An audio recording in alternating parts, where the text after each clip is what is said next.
ನಮಸ್ತೆ ನನ್ನ ಅಕ್ಕಂದಿರ ತಂಗಿಯರ. ಏನಪ್ಪ ಅಂತಂದರೆ ಒಂದು ವಿಷಯ ಹೇಳಕ್ಕೆ ನಾನು ಇಷ್ಟಪಡ್ತೀನಿ. ಏನಿಲ್ಲ, ಈ ಮೀನು ನೋಡ್ತಾ ಇದ್ದೀರ, ತುಂಬ ಮೀನುಗಳಿದೆ. ಅಂದರೆ ಒಂದೇ ಅಕ್ವೇರಿಯಮಲ್ಲಿದೆ. ಒಂದೇ ಅಕ್ವೇರಿಯಮ್ ಅನ್ನೋದು ಯೂಟ್ಯೂಬ್ ಚಾನಲ್. ಇದು ಮೀನುಗಳು ತುಂಬ ಇದೆ, ತುಂಬ ಮೀನುಗಳಿದೆ. ಎಷ್ಟು ಖುಷಿಯಿಂದ ನೋಡಿ ಅಲ್ವಾ, ನೋಡಿ ಎಷ್ಟು ಖುಷಿಯಿಂದ ಓಡಾಡ್ತಾ ಇದೆ ಅಲ್ವಾ.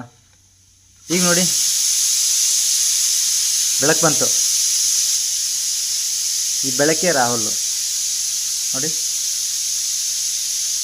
ಬೆಳಕೆ ರಾಹುಲ್. ಇದ್ರಲ್ಲಿ ಬಂದು ಮೀನುಗಳನ್ನ ನಾನು ಏನು ಮಾಡ್ತೀನಿ, ಫುಡ್ ಹಾಕಿದ್ಲೆ ನೋಡಿ ಬರ್ತದೆ ನೋಡಿ ಮೀನುಗಳು. ನೋಡಲಿ ನೋಡಿಲಿ ನೋಡಿಲಿ ಮೀನುಗಳು ಬರ್ತದೆ ಅಲ್ಲಿ, ನೋಡಿಲಿ ಎಷ್ಟು ಖುಷಿಯಿಂದ ಬರ್ತಾಯಿದೆ. ರಾಹುಲ್ ಲೈವ್ ಬಂದರೆ ಎಲ್ಲರೂ ಮಾತಾಡಿಸ್ತಾರೆ, ಅದೇ ಥರ ಮೀನುಗಳು ಅಲ್ವಾ. ಈಗ ನೋಡಿ ಲೈಟ್ ತೆಗೆದೆ, ಈ ಮೀನಿನ ಆಕ್ಸಿಜನ್ನು ತೆಗಿತೀನಿ ಈಗ. ಆವಾಗೇನಾಗುತ್ತೆ, ಈ ಮೀನಿನ ಆಕ್ಸಿಜನ್ ಅನ್ನೋದು ತೆಗೆಯೋದು ಅನ್ನೋದು ಯಾರು, ಫೇಕ್ ಐಡಿಯವರು, ಫೇಕ್ ಅವ್ರು ಅಂತಾರೆ ನೋಡಿ. ತನ್ನ ಏನೂ ಇಲ್ಲದೆ ಒಂಥರ ದಾಂಡಿಗರು ಅಂತಾರೆ ಅವ್ರನ್ನ. ಅವರವರು ಈ ರಾತ್ರಿ ಟೈಮ್ ಬಂದು ಮೆಸೇಜ್ ಹಾಕ್ಬಿಟ್ಟು ನಿನ್ನ ಸಬ್ಬು ತೆಗಿತೀನಿ, ನಿನ್ನ ಹಾಗೆ ಮಾಡ್ತೀನಿ ಹೀಗೆ ಮಾಡ್ತೀನಿ ಅಂತ ಬೆದರಿಕೆ ಕೊಡ್ತಾರೆ ನೋಡಿ. ಅವರೇ ಈ ಆಕ್ಸಿಜನ್ ತೆಗಿಯಂಥವ್ರು. ಆಕ್ಸಿಜನ್ ತೆಗೆದು ಈ ಮೀನನ್ನು ಏನೋ ಪ್ರಪಂಚ ಇದೆಯೋ ಅದನ್ನು ಹಾಳು ಮಾಡ್ತಕ್ಕಂಥವ್ರು ಅವರು.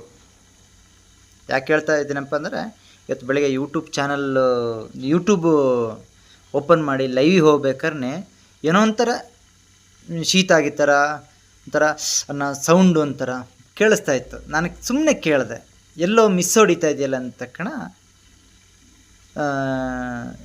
ಹತ್ತುಬಿಟ್ರು. ತುಂಬ ಬೇಜಾರಾಗ್ಬಿಡ್ತು ನನಗೆ, ತುಂಬ ಬೇಜಾರಾಗ್ಬಿಡ್ತು ನನಗೆ. ಇವತ್ತಿನ ಲೈವಲ್ಲಿ ನಾನು 4 ಜನದ ಕಣ್ಣೀರು ನಾನು ನೋಡಿದ್ದೀನಿ, 4 ಜನದ ಕಣ್ಣೀರು. ಯಾಕೆ ನಿಮ್ಮಲ್ಲಿ ಹೆಣ್ಮಕ್ಳಿಲ್ವಾ? ಅವ್ರನ್ನ ಅಳಿಸ್ಬೋದಲ್ಲ, ಅವ್ರನ್ನ ಅಳಿಸಿದ್ಲೇ ಇನ್ನೊಬ್ಬರು ಹೆಣ್ಮಕ್ಳು ಅಂತ ತಿಳ್ಕೊಂಡು ನೀವು ಅಳಿಸ್ತಿರಲ್ಲ. ಯಾಕೆ ನಿಮ್ಮಲ್ಲಿ ಹೆಣ್ಮಕ್ಳಿಲ್ವಾ ಹೇಳಿ, ನಿಮ್ಮಲ್ಲಿ ಹೆಣ್ಮಕ್ಳಿಲ್ವಾ? ಅವ್ರನ್ನ ಅಳಿಸ್ಬೋದಲ್ಲ. ಕಂಡವ್ರು ಹೆಣ್ಮಕ್ಳು ಅಂದ್ಬಿಟ್ರೆ ನಿಮಗೇನು ಅಷ್ಟು ಇದಾಗ್ಬಿಡ್ತಾ? ನಾನು ಕಂಡವ್ರು ಹೆಣ್ಮಕ್ಳು ಅಂತ ನಾನು ಹೇಳ್ತಾ ಇಲ್ಲ. ನಾನು ದಿನಕ್ಕೆ 450 ಲೈವಿಗೆ ಹೋಗಿ ಸಪೋರ್ಟ್ ಮಾಡಿ ಬರ್ತೀನಿ ನಾನು. ಎಲ್ಲರೂ ಕೇಳ್ತಾರೆ, ರಾಹುಲ್ ತಮ್ಮ ಎಲ್ಲೋದ, ರಾಹುಲ್ ತಮ್ಮ ಏನಕ್ಕೆ ಕೇಳ್ತಾರೆ?